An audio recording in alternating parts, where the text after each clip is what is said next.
and welcome back to the Earthdawn Survival Guide, the podcast for all disciplines, paths, players, and game masters. With your questers, Josh and Dan, I am Dan. I am Josh.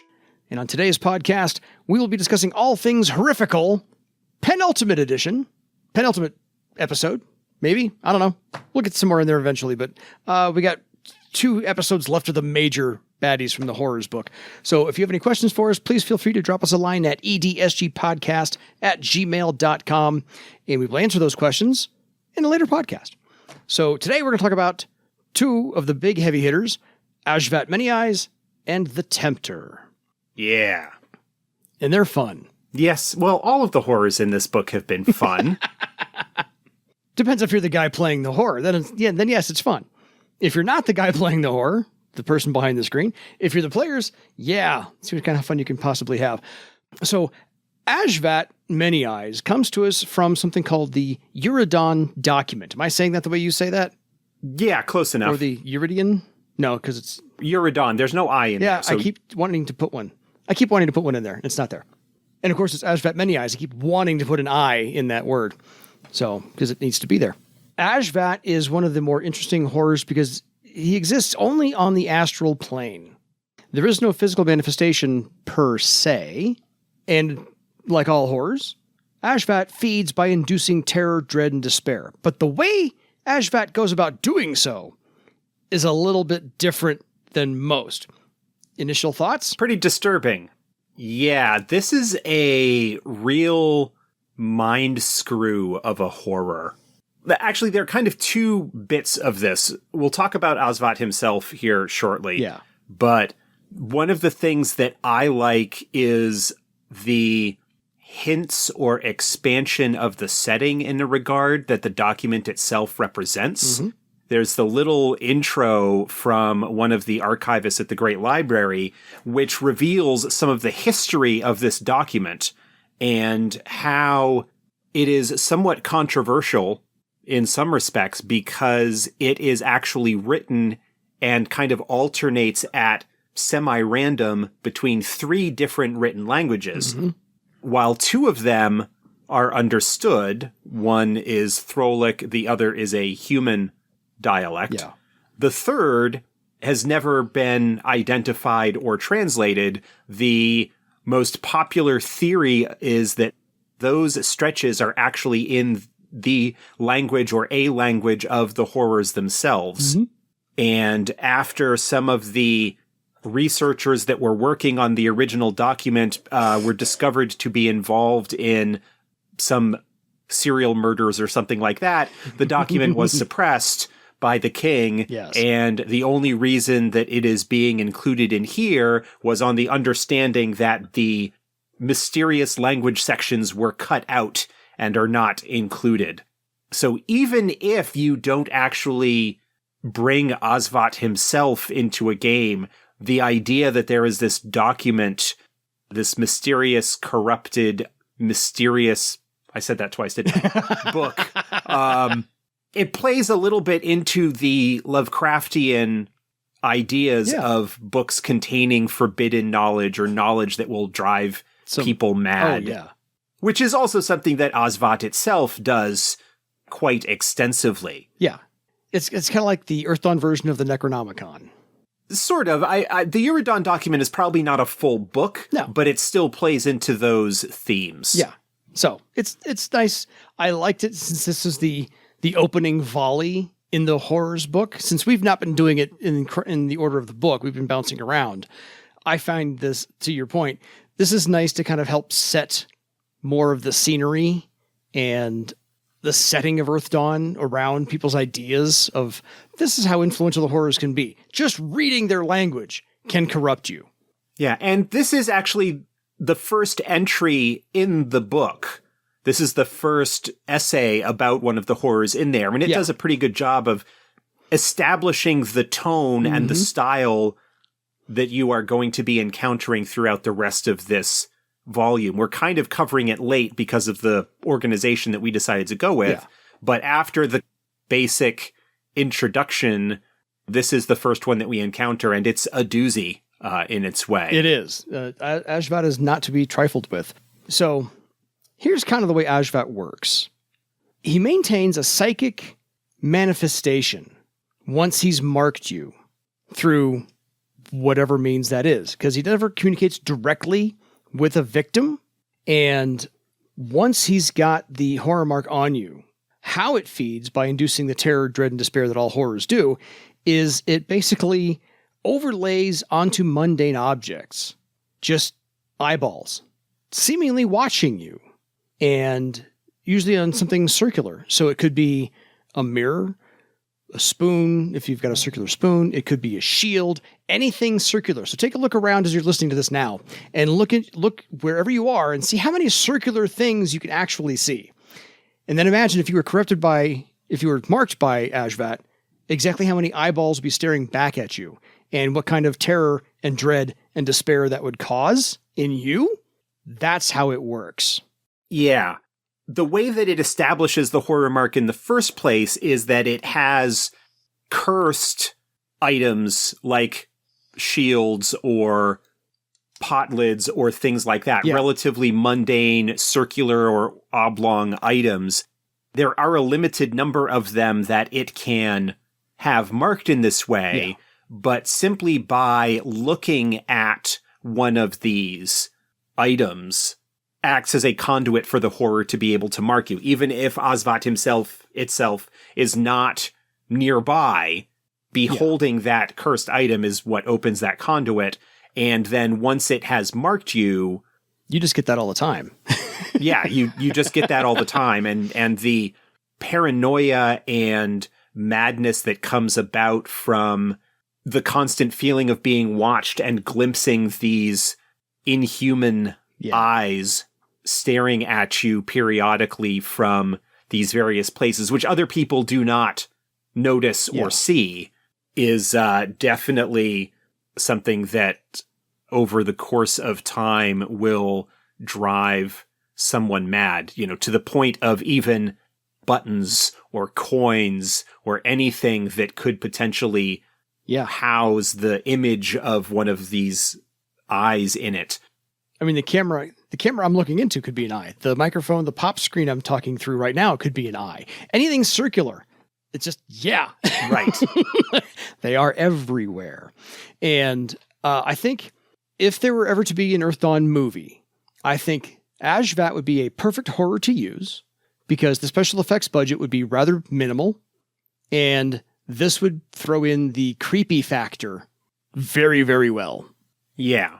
Actually, the essay itself kind of ends on a wonderful classic short story twist where being driven mad by the perpetual appearance of these eyes to the point that even people that he is passing in the street, their eyes reflect the eyes of the horror occasionally. He goes and blinds himself. He takes out his own eyes in order to try and prevent that. And it ends with for though I had destroyed both my eyes, I could still see. Reminds me of old sci-fi movie called X, The Man with X-Ray Eyes. The premise of which, if I'm recalling correctly, involves a guy who is involved in some kind of accident while doing an experiment and can see through things. As the story progresses, he is able to see more and more, starting to see beyond the veil of reality. And it does end with him taking out his own eyes. Yeah. According to what I recall from reading about this, the original script had him proclaiming at the end that he could still see, although that was not a line that made it into the final edit of the movie. Cut. Yeah. That's a very similar idea there. Plays into the idea of once you have glimpsed the madness-inducing secrets of the universe, that there is nothing that you can do to unsee them. That forbidden knowledge, once gained, is forever yours.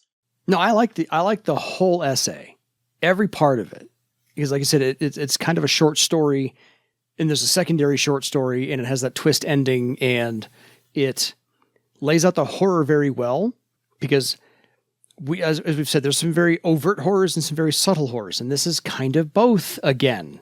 It blurs that line. You can work them in subtly, but once it's there, it's pretty overt.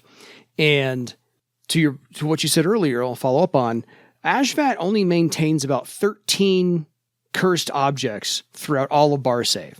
And so for those of you who are triskaidekaphobics out there, 13 is supposed to be an unlucky number. Take that for what it's worth. But his psychic manifestations are usually in areas that are adjacent to highly polluted areas of astral space. So primarily the Badlands, perhaps Parlingth, perhaps some ravaged cares that are still tainted with astral pollution in there somewhere. And so that's where you kind of want to watch out if you know. But if you don't know, you don't know. And it's not like the items that he has imprinted in this way need to be significant or notable in any respect. They can be a relatively mundane object. And it is simply by beholding them. When somebody turns their gaze upon one of these, Aazhvat will use its corrupt reality power, which is one of its sort of core abilities, to make its eye appear in that surface. And it is at that moment that it has the opportunity to mark the individual. If the individual does not avert their gaze right away, it's even more likely it gets a bonus to the horror mark test. Because the horror mark is exceedingly difficult to break. Right. As long as the object that you beheld is still in existence and imprinted with Aazhvat's essence, is still cursed by it, you can't get rid of the mark. In the sense that Aazhvat doesn't need to be near you in order to refresh the mark when it expires after the sort of traditional year and a day. You can't run however far you might go. It is always able to continue to have this effect on you. Which is, again, another aspect of this horror that is a little bit madness-inducing. Because some horrors, many horrors, if you can get outside of their range and get away from them, then there is a possibility that you might be able to escape eventually. Not so with Aazhvat. If you manage to figure out which item it was that was the initial conduit, and you destroy it, then the mark just turns into a standard horror mark, which Aazhvat is then able to renew if it is within several miles of you. I think it's 10 miles is what it says in the text. Book. Because even after the corrupt reality power, and then after the horror mark, it has this karma drain power. Yes, one of the fortunate things about Aazhvat is that marking one of the items, imprinting one of the items to act as a conduit, costs it 12 karma points. And the only way that it regains karma is by draining them from a marked victim. It doesn't regain them on its own. Unfortunately, it doesn't really have a limit on how many karma it can have as a result. Yeah. In order to sort of maintain its supply of karma so that it can imprint new items when other ones are destroyed, it does kind of maintain a stable of marked individuals and needs to balance its desire to feast on their madness and despair and death and keep them alive long enough to top off its karma or to keep it fed in that regard. And then, of course, on top of all of that, it's also got spells equivalent to a Ninth Circle Nethermancer. Yeah. So not to be messed with a whole, which is why the legend point amount is probably so high. But the only way you can probably break the horror mark is to actually traverse into astral space yourself. And when you go to astral space, if you can go to astral space and find Aazhvat, he is basically, his astral presence is a wet blob of blinking eyes that are boiling and bubbling. Because that's not disgusting enough as it is. That already gives me like shivers and spine tingles. I'm not good there. And then you need to fight it in astral space. Which is its home territory. And it has no limbs. Right. But uses spells exclusively and very well, we might add. I mean, yes. Step 30 It's spellcasting? Come on. Step 30 spellcasting in the first edition book, yeah. The advantages are that it has a kind of low initiative. Its physical stats are not great. It's only got a physical defense of 9, which means that it is easy to, if you can get into astral space to fight it, you can physically deal with it. But of course, you will be doing so. It is fairly safe to assume that the astral space that it is in when you are fighting it will be corrupt. Massively corrupted. With all of the attendant problems and difficulties that go along with that. Yes. And it's got a pretty decent armor rating, pretty decent death rating, and with Circle 9 Nethermancer spells, it can certainly wreck your day. And of course, because it doesn't really have a limit on the range that it can use its powers against its marked victims, tracking it down and locating where it is probably a pretty significant quest all on its own. Agreed. So, yeah, Aazhvat is kind of surreal and madness-inducing, and I'm thinking of, if you haven't seen it, first off, just in general, highly recommended, the John Carpenter movie In the Mouth of Madness with Sam Neill. It plays into the ideas of one's sense of reality breaking down and one's sort of exposure to surreal madness and whatnot is really turned up to 11.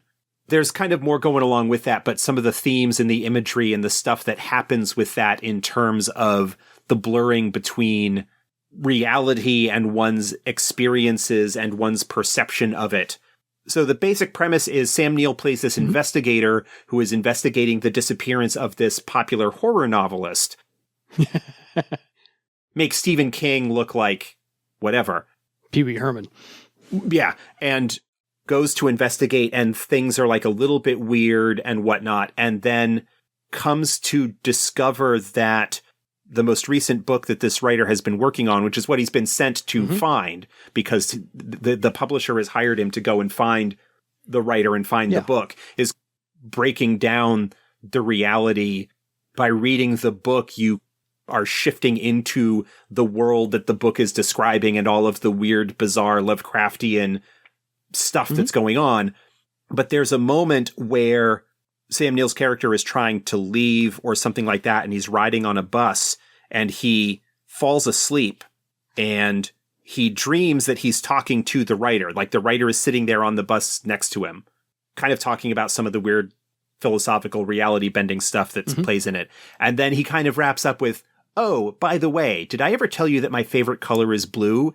And Sam Neill's character wakes up on the bus, and everything, like they put a blue filter over everything. And so everything is blue, and he like wakes up and it's like that. And he just like starts looking around and basically starts freaking out.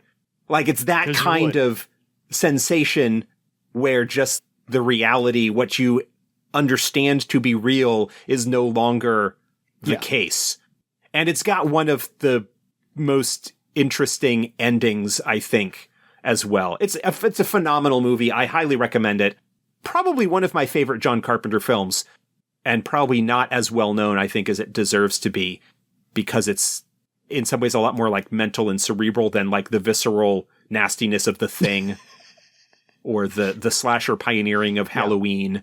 Really, really highly recommended if you can track it. I have a quick sidebar about John Carpenter's The Thing. My game master was saying, we're going to try playing Pulp Cthulhu versus Call of Cthulhu, because our party kind of acts like Kurt Russell in Big Trouble in Little China versus Kurt Russell in The Thing. So we're more Big Trouble in Little China party than The Thing party. So anyway, had to share the story. It was funny. We got that one there. Any further thoughts about Aazhvat Many-Eyes? Because I think, as I said, if there were an Earthdawn movie, this would be the horror I would use. Yeah, you could certainly make an interesting movie with him. There are a number of ways that he could come into play in an adventure or campaign, whether by having a higher circle group get exposed to one of its cursed items, in which case they will need to be sort of directly dealing with the consequences of that and kind of needing to survive that experience and possibly track down and slay the horror. And of course, there's always the less direct affecting of the player characters where people that they know, or they come into an area where somebody afflicted by Aazhvat is causing problems or whatever. Aazhvat actually, in some regards, is a pretty decent horror to afflict player characters with, because it doesn't have quite the extent of helplessness that some horrors would have when you have them mark or go after a player character. You know, if you have someone like Taint, for example, where the powers and what it does to a character can make them feel helpless or deprotagonize them to a certain extent because they can't trust their abilities. That isn't the case with Aazhvat. It's just a really bizarre, surreal kind of mind screw of a horror that they need to investigate and track down and slay. And so while it is difficult, and there is a certain amount of fear and uncertainty and difficulty that goes along with having that, I don't think that you necessarily need to be quite as careful with it compared to some other horrors when you're going to inflict it upon a player character group. There's less ominous dread with Aazhvat. Well, there's plenty of ominous dread with Aazhvat. It's just not ominous dread that is also going to feel like the game master is messing with you. I'm not intentionally crippling that person, that character. It's not crippling your powers. It's a mental sort of situation. It reminds me a little bit of the Dreamstalker horror that I had in my first long-term game, where it was a horror that would like just show up and mess with the player characters, but not in any way that would directly hinder them or weaken them or anything like that. It just liked the sense of, I can show up and mess with you whenever I want to. And the low-grade paranoia and uneasiness that would go along with that for a little while. Yeah. Also reminding me a little bit of, with some aspects of like Chantrell's horror, in the sense that when it hadn't been heard from in a while, you start to relax, and then it shows up and reminds you that it's still around. It never left. That kind of situation. So yeah, Aazhvat is really cool if you want to do a surreal, reality-bending, target the player characters without hindering or making their powers suffer or anything like that. So it's more relying on the player who's got that character to ROLE play this versus I'm going to give you a whole bunch of modifiers to your game stats and whatnot, kind of mechanic hindering. It's more just the sense that the game master can evoke that sense of uneasiness and fear and surreal dread by just messing with the sensory inputs that they are providing to the player by describing the area.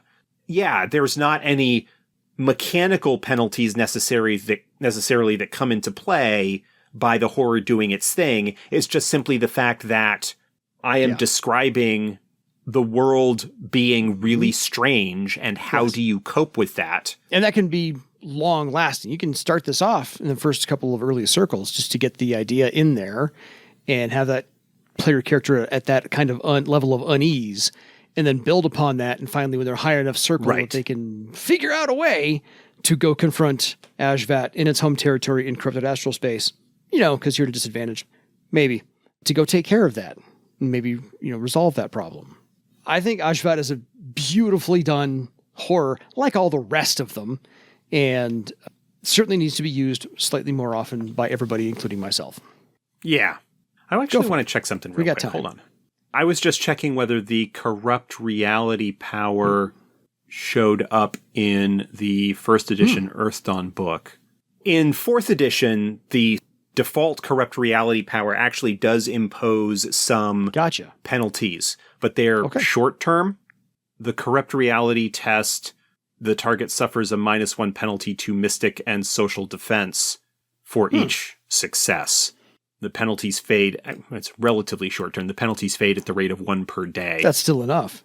So it does eventually go away, but that is something that if you're going to kind of take that aspect of things into it, you could have that be something that shows up at inopportune times to freak out the character and impose penalties so that something that normally would not affect them would, and that sort of thing. Although that is not something that is written into the original rules of Aazhvat's corrupt reality power. That is something that's in the 4th edition book. Possibly because there are horrors in there that have that power in a different capacity. But there's a little bit of game mechanic reinforcement then, but it's not crippling game mechanic reinforcement. It's just a hindrance. It's an optional power listed for 3 of the horrors that are in the GM's guide. The Bloat Form, the Despair Thought, and the Garmek all have the option of having the corrupt reality power. All right. That is something that is in there as well, but Aazhvat has a unique and especially dangerous version of that. Yeah, and I think his is probably maybe a higher step, but that's just me. Well, it depends, yeah. Yeah, but either way, Aazhvat's pretty cool to use if you're on this side of the Game Master screen. On to the Tempter. Yeah. Bookending this episode, this is another one where the entry, the document, provides as much story as the horror itself. This is a letter from a researcher who was researching horrors and basically ended up marked by one and is told by the horror that if he writes a letter to Merox confessing to all of this and describing what's going on, then it will let him go. And if you believe that, I got a bridge to sell you. Yeah. This is, brought to us by an author named Elberg the Younger. And I find that the Tempter is probably the second smallest horror you can possibly come across. I mean, the Dread Iota is the smallest, so I think the Tempter qualifies as like second smallest. Right. Certainly down in that very small range of things. Because the Tempter's actual physical appearance is as a small burr, a thorny seed. The thing that the guy who invented Velcro got the idea from. Yeah. Those little sticky burrs stick to your clothes or stick to the fur of an animal in order to especially your socks. Yeah, your socks or whatever. If you're walking through the brambles, these things pop onto your socks and they stay there, which is where the guy got the idea to create Velcro from. Anyway, so basically it's this thorny seed, roughly the size of a shelled almond, and harming it physically is nigh impossible. And it can't run. It has no physical locomotion on the ground, but that burr can fly. Yes. When it wants to. So it can be aerial if it wants to get there. So just so you know, that kind of caught me off guard. I'm like, oh, that sucker's airborne. That's not a good thing. So there's that. And of course, the Tempter specializes in corruption of righteous name givers. It really wants to corrupt questers, light bearers, even though there's no 4th edition equivalent of light bearers, liberators, and other people who are very honor bound or have strong codes of behavior. Just cause. Yeah. The way that Tempter works is it finds an individual like this and latches on and marks them.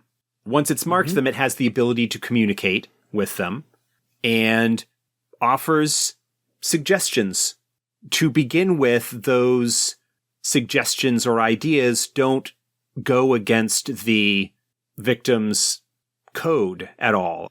Yeah. It doesn't start off with like, oh, kill that person. Yeah. Not that overt. Yeah. It starts small. It starts with little things.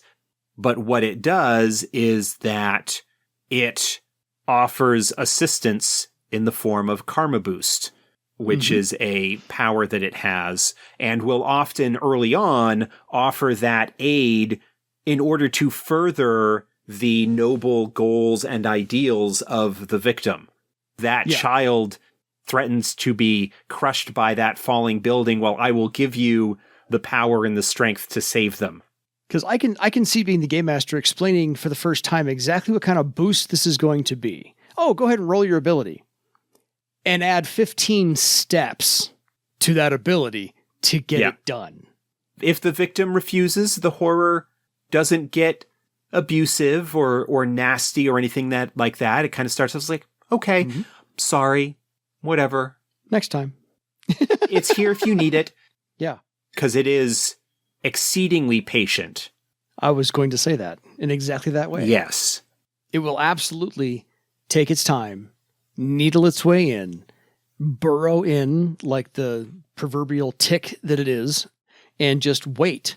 And it will feed on your fear, your pain, your doubt. As usual, most horrors do all this stuff. But it feeds extra on the player character's despair of their betrayal of their eventually, yes. So whatever ideal you held, whatever hill you would die on, and therefore now won't die on, it absolutely gorges itself on those feelings that you have betrayed your deepest held beliefs and practices. And it will absolutely, to Josh's point, steer the victim to betray absolutely all that they stand for, all that they hold dear, everybody they know. It doesn't really matter. We've talked in the past about some other horrors that really feed on this betrayal emotion that you get to go, oh, I've done this bad thing, or I never said I would do this. And the horrors feed on this. The Tempter does it to I think the largest degree. Yeah. Because after you have that betrayal, and after you have been steered to betray everything and everybody, it then turns you into a horror construct. Eventually, yes. Yeah, it's a long thing coming. Because again, it's exceedingly patient, but it will get there, and you will end up that way. Unless you can, break the horror mark as usual. Good luck with that. Tempter itself is not particularly physically imposing. It is very difficult to fight, as it is very small and very fast and has a very high physical defense. It doesn't have any physical attacks that it can make. It is capable of casting spells, but only at a sort of equivalent Circle 6 illusionist, which it mainly uses to conceal itself or to hide away or not be noticed. Mm-hmm. Its problem arrives from the fact that it will leave a trail of horror constructs in its wake. And where these constructs frequently are made from individuals who probably had some amount of power and devotion and significance, those constructs are apt to be pretty impressive and pretty difficult to take down. It's another one that could potentially be interesting to inflict on a player character. The drawback to it, of course, being that long-term, it will eventually, unless it's defeated, corrupt and consume and destroy the character. Yeah. That is something that you absolutely would want to be careful about. You don't want to just randomly inflict it on someone. You want to make it be something that they are willing to play along with in terms of the story potential that goes there. The situation with its boost, the way that it's written in first edition, is that every time that the victim accepts the karma boost, the horror makes a test, and the step number of the test is the number of times that the victim has accepted the help. And that's against the target's mystic defense, spell defense in first edition. 3 successful tests are all that are needed. They are lost. They are now a horror construct. It's something that gradually happens, each test being a little bit more involved. Those early tests are not particularly likely to effect, but the more it happens, the more likely it is that they are going to be affected. This is something that we changed in 4th edition to have that each time the victim accepts the help or is affected by this, they gain a corruption point, kind of bringing that corruption mechanic in. So that's something that you can tailor a little bit more to the degree or ease of the game that you want that effect to happen, gaining a little bit more of a buffer. Of course, the difference being that in the default Karma Boost power for 4th edition, there's no test that needs to be rolled. You just gain a corruption point each time you accept the help. Yeah. Yeah. Kind of streamlining the process there. You know, what you could do perhaps is combine the mechanics and have the horror making the test, and each successful test provides a corruption point, which will overall slow down the process. The idea being that the corruption threshold being somewhere, 10 to 15, depending on how nasty you want the effects of corruption to be. This is the horror that really needs to be in a novel. Yeah, this is one that in some respects would be very similar to the way that the despair thought operates in the Longing Ring. That it is there as a presence, as a voice in your head, but not really able to do a whole lot itself. That it is allowing you to measure out your own length of rope, in a sense. Yes.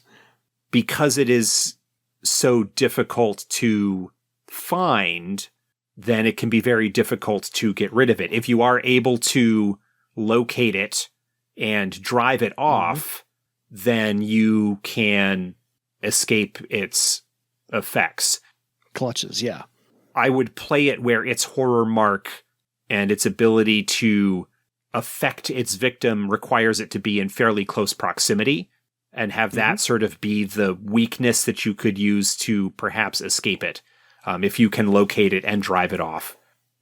But yeah, it's definitely something that could make for an interesting role-playing opportunity with a player that is interested in willing to go along with the story and role-playing potential that would come about as a result of using Tempter. Likewise, it is just as easy to have your group be following the trail of suffering and destruction that it leaves in its wake as a result of the constructs that it creates. This would give you the opportunity, especially in a higher powered game, to have reasons for some of those more powerful constructs that we talked about in the earlier episodes of this series. Oh, yeah. Shift and twist adepts or powerful questors or, anybody along those lines. Yeah, because it doesn't say what constructs it turns you into. So I think that's kind of at the game master's discretion a little bit, which I like. That's kind of, I can't say twist, but that's a neat little wrinkle to throw in there is, okay, so you're starting to do this, and then you tell the character, by the way, you're going to turn into X, Y, or Z. And that might, spur them on to solve this problem a little bit faster than they normally would. But that's just me. So I love the fact that Aazhvat should be in a movie because the special effects would be cool. But Tempter, really, if it were in a movie, the special effects would be a whole bunch of burrs and a voiceover. Well, yeah. So there really wouldn't be much in the way of effects. It would all just be voiceover sort of narration. Yeah. So I think Tempter works better in a novel because you can describe the finding of the burr and so forth and so on a whole lot better. Visually speaking, it's fine in a movie, but I think Tempter would work exceedingly well in a novel or even a series of books that Tempter finally gets more and more powerful as you go, and the corruption begins to get more and more deeper as you go as well, and the character begins to change a lot over the course of the novel. So I think Tempter is great for that respect, but these two are nicely paired in this episode, I believe. I don't have anything more to say on either of these. By mere coincidence. We didn't plan this.